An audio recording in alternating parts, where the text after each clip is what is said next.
News Central now at this hour begins in West Africa, where we understand that the Nigeria Labour Congress and the Trade Union Congress have issued a 14-day nationwide strike notice to the federal government. The unions said that the 16-point agreement that was reached on October 2, 2023 between them and the federal government has not been implemented. The national leadership of the TUC and NLC expressed sadness that the government appears indifferent to the widespread suffering and adversity in the nation, despite their attempts to maintain industrial peace.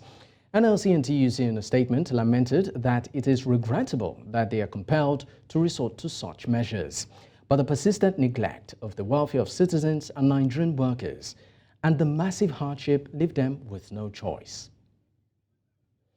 To politics, and still in Nigeria, 12 new members representing various federal constituencies on Thursday took their oath of office and allegiance following their victories in last Saturday's parliamentary rerun elections in the country.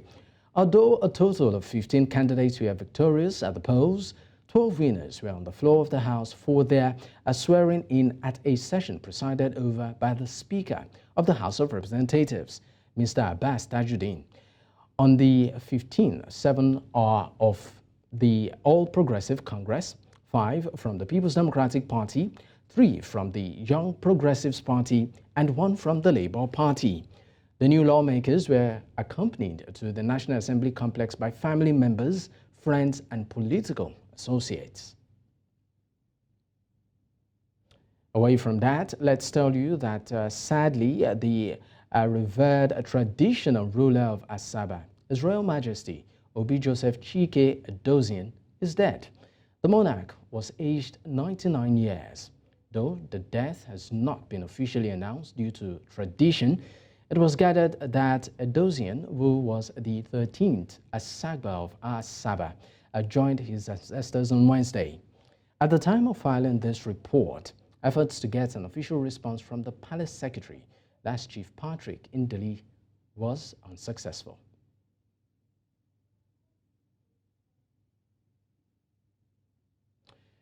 The bill seeking to allow citizens in Nigeria to bear firearms as part of moves to encourage self-defense for citizens from bandits, terrorists, and criminal elements is generating reactions across the country. A group of Nigerians in the Capital Territory has called on the Senate to reject the bill, which is currently awaiting first reading, saying the massive proliferation of small arms and light weapons in the country will compound current insecurity challenges.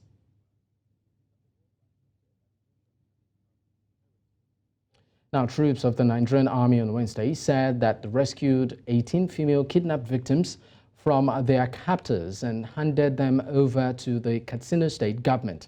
This is coming days after 55 wedding guests were said to be escorting a bride home along the Damari town in Sabua local government area of the state were kidnapped by suspected bandits. The brigade commander, 17th Brigade of the Nigerian Army, Katsina, Brigadier General Oluremi Fadairo, said that the soldiers took a rescue operation to the bandits' enclave at Yan Tumaki and Dan Ali Forest. He explained that the troops successfully engaged the terrorists in a gun battle, after which they successfully rescued the victims. Of course, staying with security matters, Chairman and Chief Executive Officer of Nigeria Anti-Drug Agency, Brigadier General Mohammed Buba Marwa, retired, has tasked zonal commanders, state commanders, and also area commanders of the agency to go all out and smoke out drug barons still hiding and dismantle their cartels.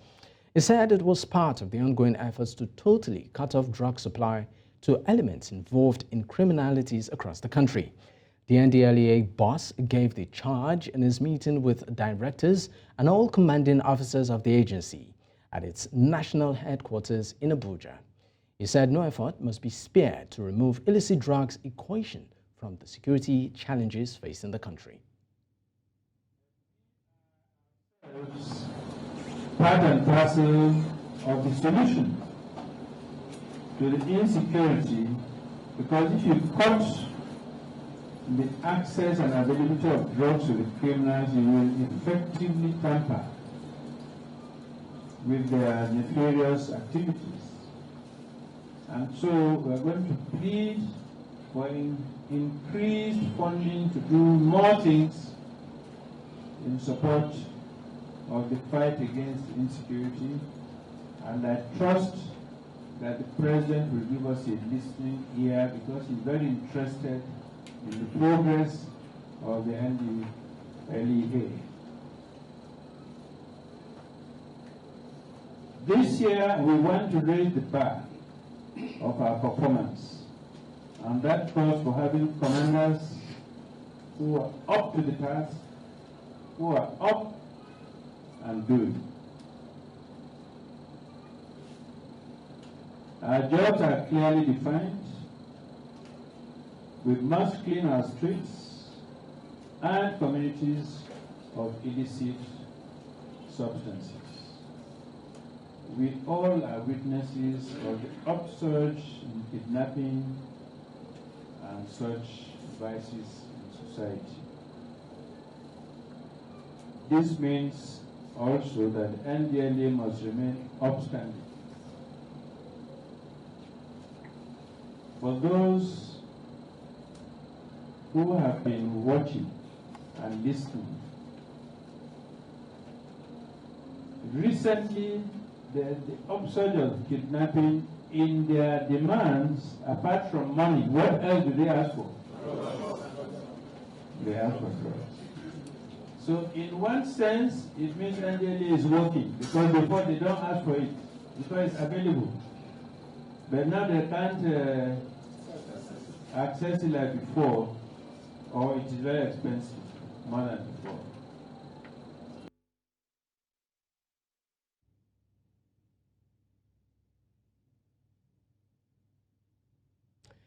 We will be crossing over to South Africa, where President Cyril Ramaphosa is given the State of the Nation address. It's happening now. Possession, exploitation, and poverty and inequality.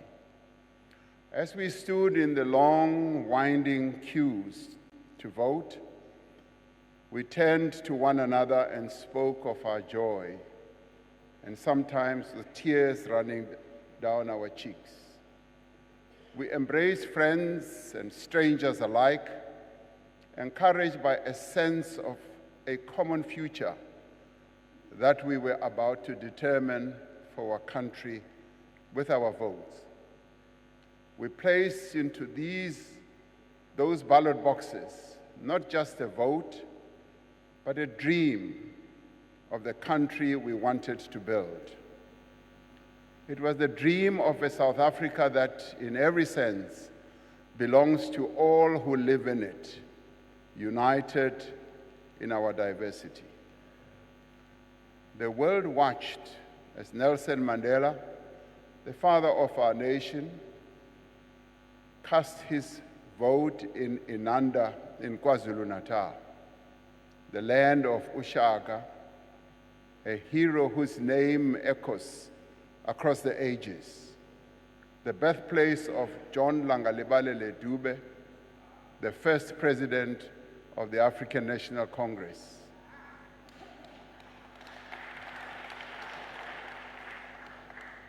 An organization which united African people, and the home of Chief Albert Luthuli, the first African Nobel Peace Laureate. In many ways, his voting in Inanda, at the place where John Langalibalele Dube is buried, was symbolic, because through casting his vote there, he was reporting back to the first president of the ANC on how far the struggle had been prosecuted. After casting his ballot, Madiba said, "This is the beginning of a new era. We have moved from an era of pessimism, division, limited opportunities, turmoil, and conflict. We are starting a new era of hope, reconciliation, and nation building." It is this dream of a free and united people that is woven into our democratic constitution. It is this constitution that has guided our collective efforts over the last 3 decades to fundamentally change our country for the better. And it must stand at the center of the work that we do now to build a better life for all our people.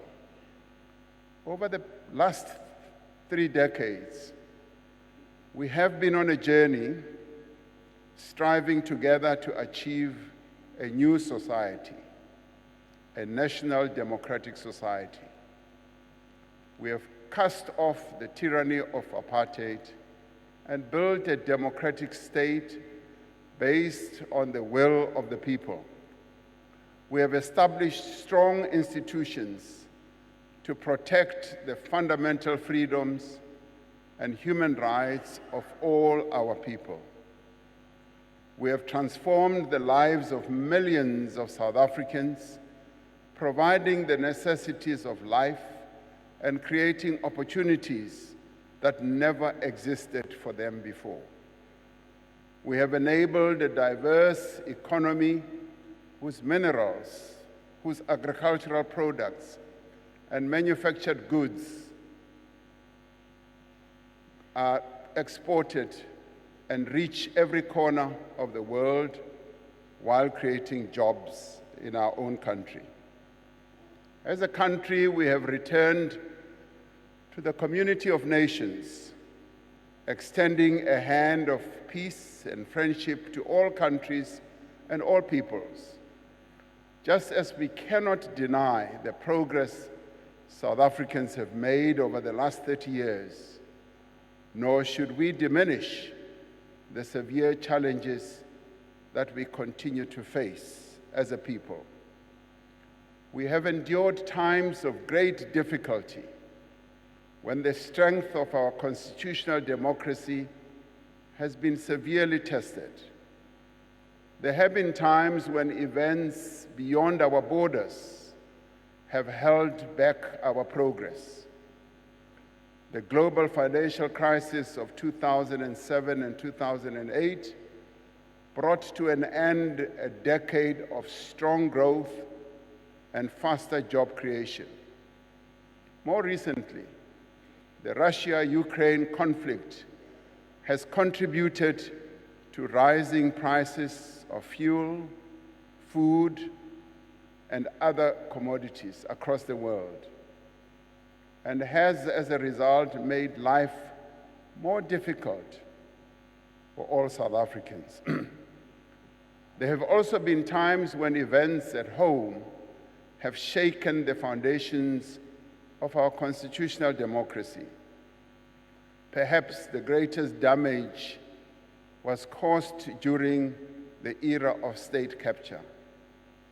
For a decade, individuals at the highest levels of the state conspired with private individuals to take over and repurpose state-owned enterprises, law enforcement agencies, and other public institutions. In some cases, these activities were enabled by local and multinational companies. Billions of rands that were meant to meet the needs of ordinary South Africans were stolen. Confidence in our country was badly eroded. Public institutions were severely weakened.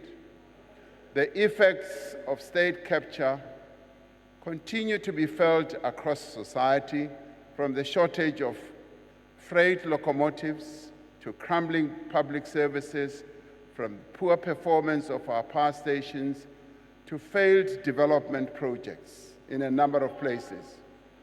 But South Africans, including many honest and dedicated public servants, fought back and worked together to defeat state capture. Even then, attempts to thwart the country's recovery continued. we recall with great anguish the events of July 2021, when individuals loyal to their own interests sought to provoke a popular insurrection, leading to a tragic loss of life and widespread destruction. Again, they were unsuccessful. These efforts to undo the hard-won gains of our freedom failed because the people of South Africa stood firm, together in defense of our Constitution and its promise of a better life for all. It was the same determination that enabled the country to endure the devastation of COVID-19, the worst global pandemic in over a century. More than 100,000 South Africans lost their lives to the disease, and more than 2 million people lost their jobs. Yet it would have been far worse if we had not acted together as South Africans to stop the spread of the virus, to support our health workers, to protect the most vulnerable, and to roll out an unprecedented vaccination program. We were able to unite society around a common effort to save lives and livelihoods. I want to pay tribute to many thousands of South Africans who made financial contributions to the Solidarity Fund, to the workers who produce medical supplies, and to the nurses, the doctors, and other health workers, to our soldiers and police, who also risked their lives to care for those who were ill. Another major challenge we had to address during this period is gender-based violence and femicide, which we characterized as the second pandemic. As the government, we have introduced laws and directed more resources to prosecuting perpetrators, providing better support to survivors, and promoting women's empowerment at an economic level. As a society, we must intensify our collective efforts to bring together various efforts that are going to bring gender-based violence and femicide to an end. In recent years, the country has had to confront the effects of climate change. We have had devastating wildfires here in the Western Cape,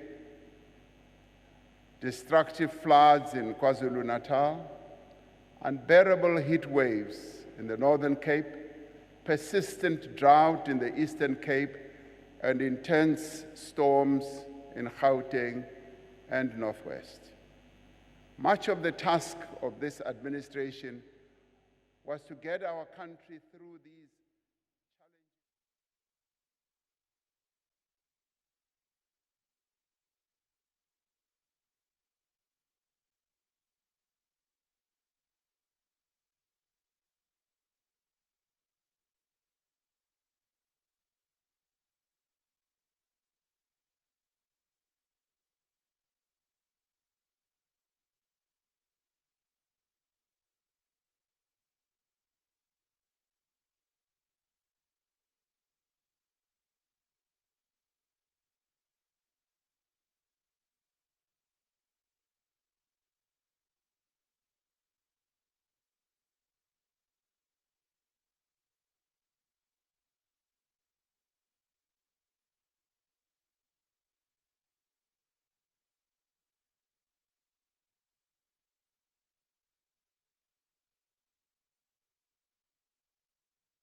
the story can best be told through the life of a child who was born at the dawn of our democracy called Tintswalo.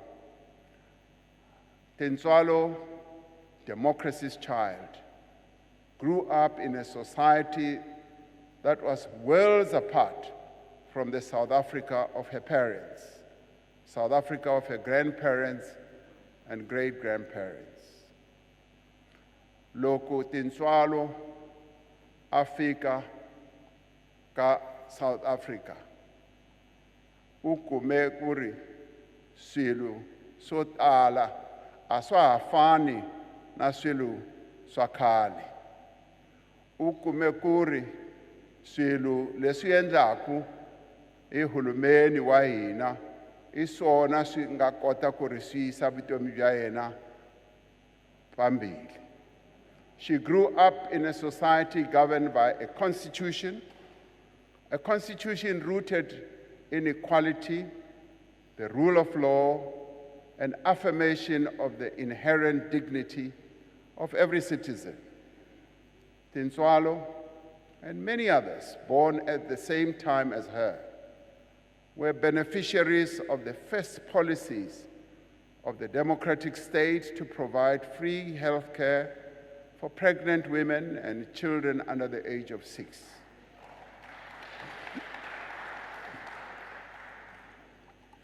Tintswalo's formative years were spent in a house provided by the state, one of millions of houses built to shelter the poor.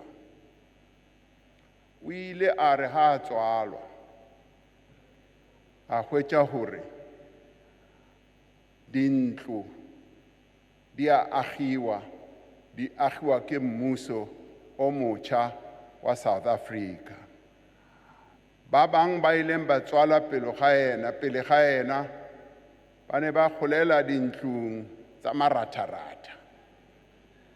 Empa yena o ile a re ha a tswalwa a hwetša gore mmuso o wa South Africa o agela batho dintlo tse dintši-ntši.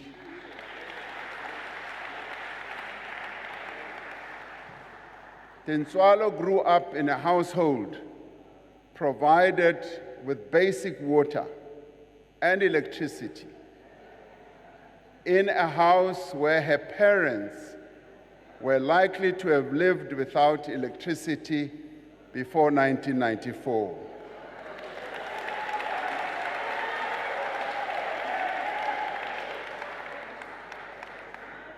Ngo-1994, abantu abaningi kulelizwe lakithi bebengenawo ugesi.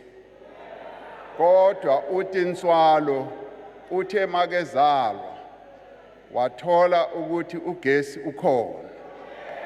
Ufakwe uhulumeni. Tintswalo was enrolled in a school in which her parents did not have to pay school fees.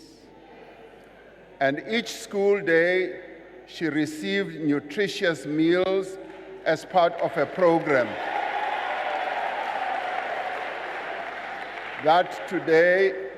the program that today supports 9 million learners from poor families.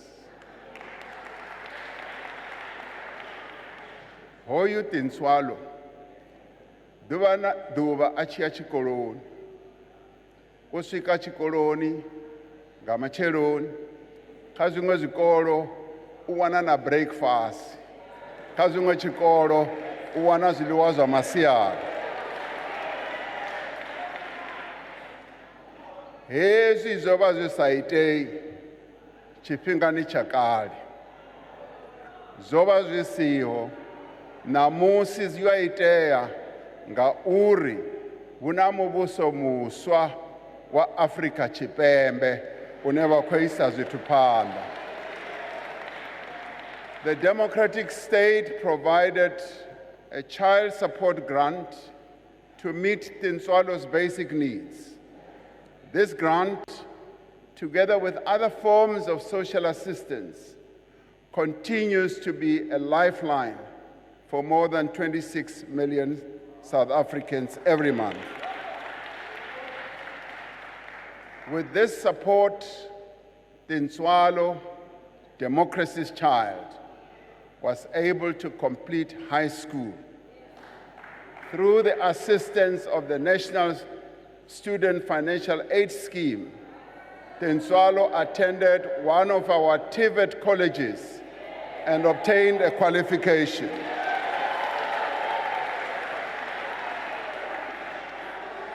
When Tintswalo entered the world of work, she was able to progress and thrive with the support of the state's employment equity and Black economic empowerment policies.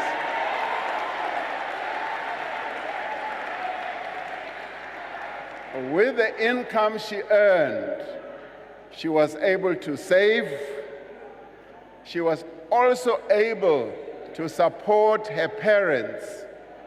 She was able to start a family, to move into a better house, and to live a better life.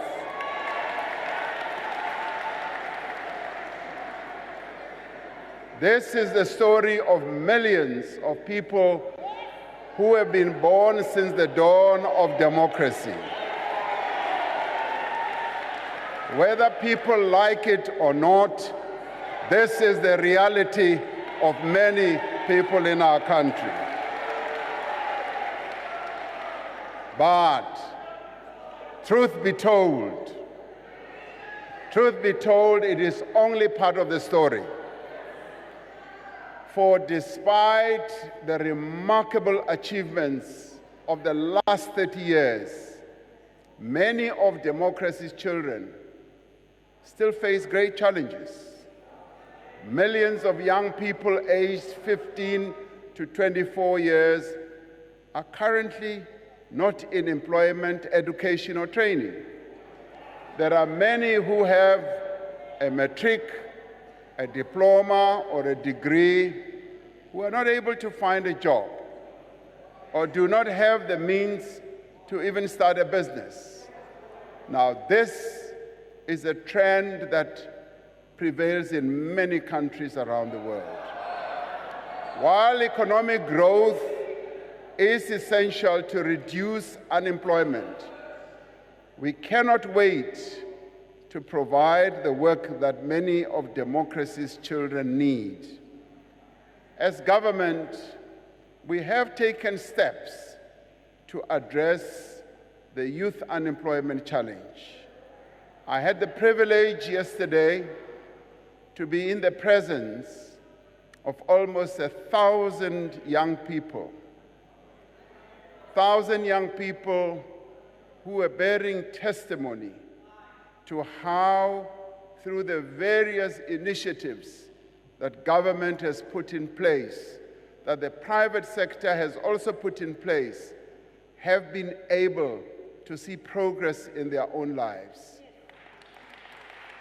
3 years ago,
provided them with valuable work experience while improving learning outcomes.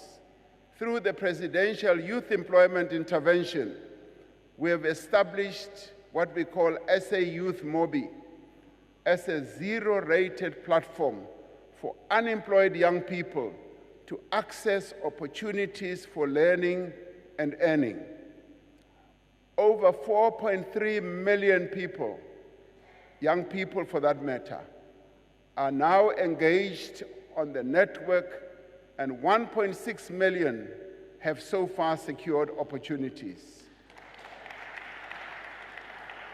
We have, working together with the National Youth Development Agency, the NYDA, set up a number of initiatives to provide opportunities for young people, including the National Youth Service and the Youth Employment Service, where we are cooperating and working with the private sector. A number of companies in our country have signed up to this, as they have seen the need to join in the task of creating job opportunities for young people. These programs matter because work matters to people.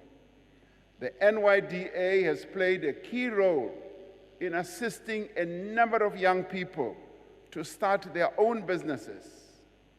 Having a job does not only provide an income, it is fundamental to people's sense of self-worth, of dignity, of hope, purpose, and inclusion.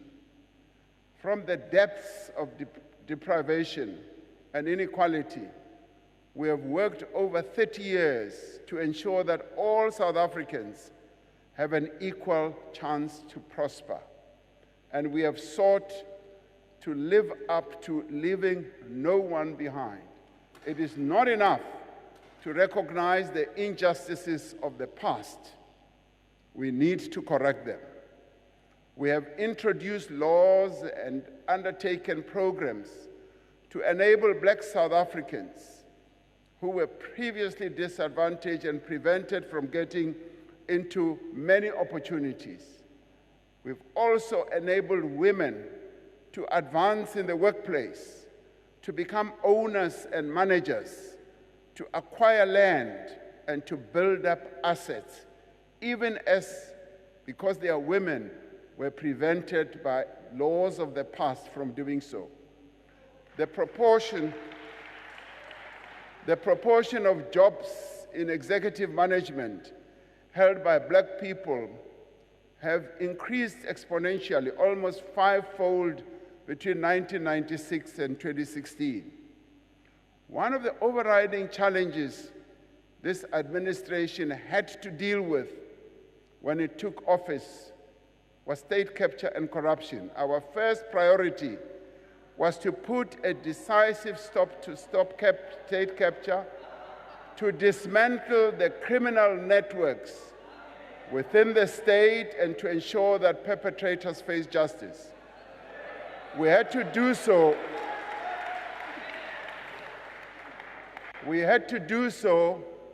So that we could restore our institutions and rebuild our economy.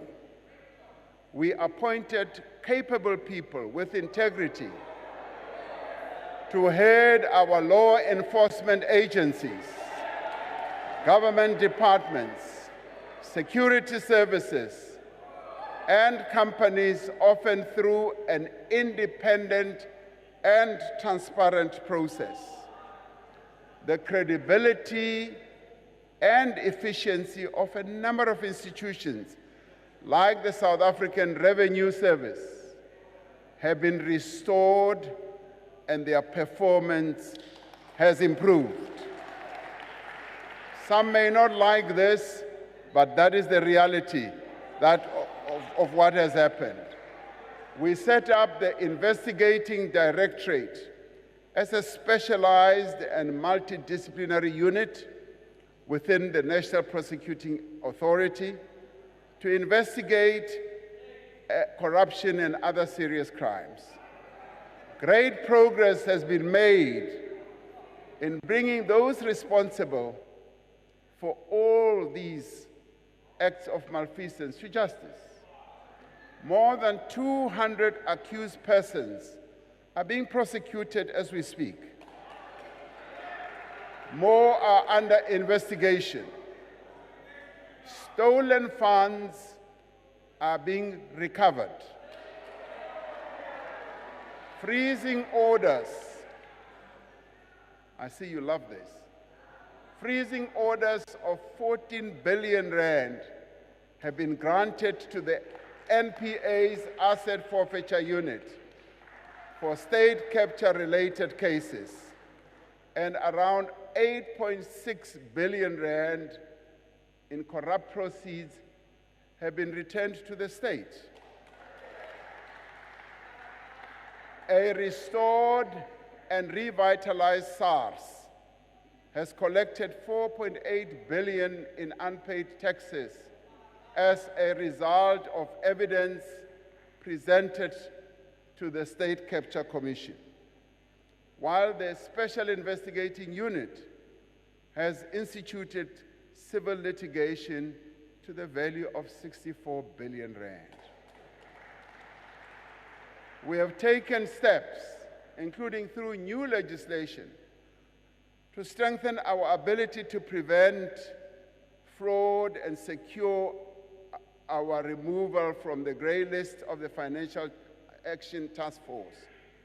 With the assistance of business, we have set up a digital forensic capability to support the NPA, especially its investigating directorate, which in due course will be expanded to support law enforcement more broadly. Legislation is currently before Parliament to establish the investigating directorate as a permanent entity with full investigating powers. But there is much more work to be done to eradicate corruption completely. Based on the recommendations of the National Anti-Corruption Advisory Council, we are determined to introduce further measures to strengthen our anti-corruption agencies, to protect whistleblowers, to regulate lobbying and prevent the undue influence of public representatives in procurement. We will not stop until every person responsible is held to account. We will not stop until all money stolen has been recovered. And yes, we will not stop until even those corporations, blue chip corporations that were involved in state capture, are made to be accountable. The real tragedy of state capture was that it diverted attention and resources away from what government should have been doing, which is to grow our economy and create jobs. Over the past 5 years, we have worked earnestly to revive our economy from a decade of stagnation and to protect it from both domestic and global shocks. We have made progress in a number of ways. Our economy today is 3 times larger than what it was 30 years ago.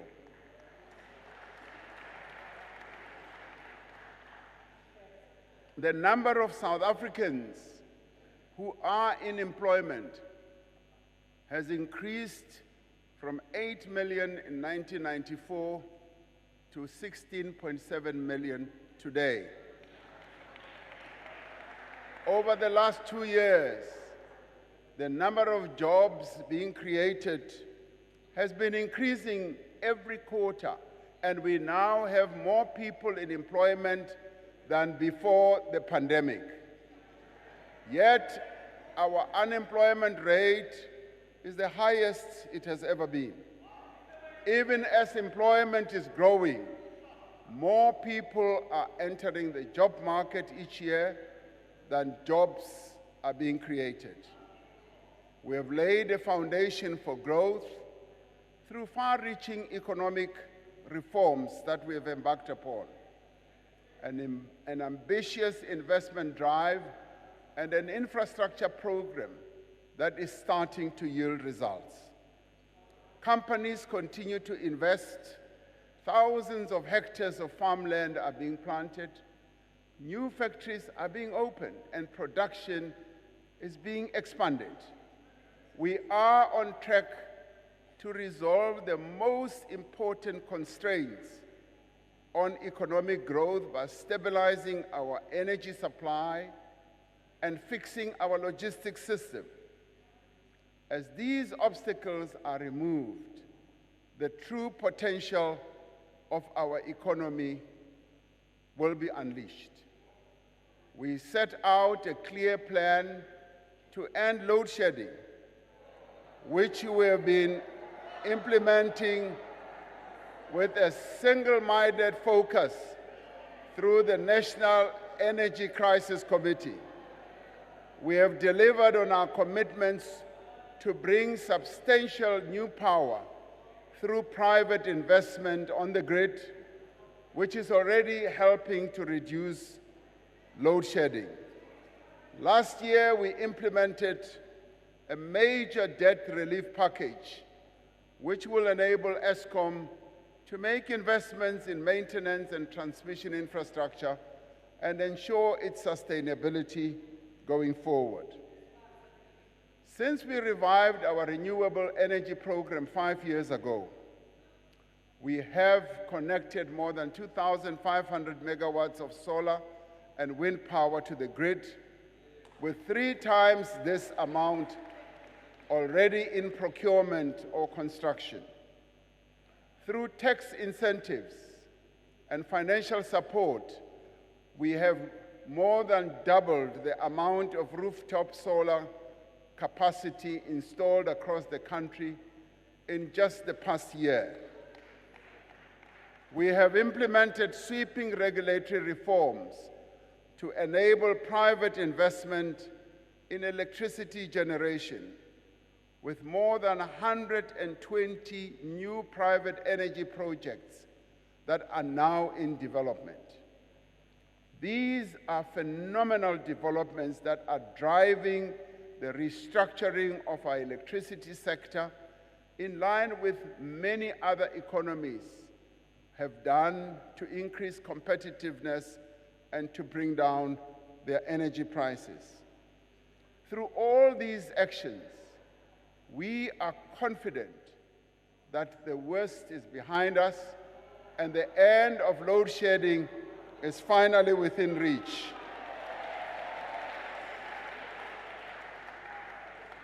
But we are not stopping there. To ensure that we never face a similar crisis ever again, we are reforming our energy system to make it more competitive, more sustainable, and reliable into the future.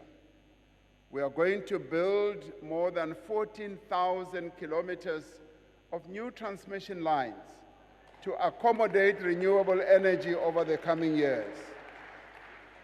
To fast-track this process, we will enable investment in transmission infrastructure through a variety of innovative investment models. Re tla ya mo bao ba nang le tšhelete. Re ba bitse gore ba tle ba tlo sebetsana le rona ka go kenya ditšhelete tsa bona mo transmission ya motlakase. Go etsetsa gore transmission ya rona e tie. Last year, we tabled the Electricity Regulation Amendment Bill to support the restructuring of Eskom and establish a competitive electricity market. As we undertake these reforms, we are positioning our economy for the future growth in a world shaped by climate change and a revolution in green technologies. In the last 3 years, our country has seen the increase in extreme weather events, often with disastrous consequences. This is why we are implementing a just energy transition, not only to reduce carbon emissions and fight climate change, but to create growth and jobs for our people in the future.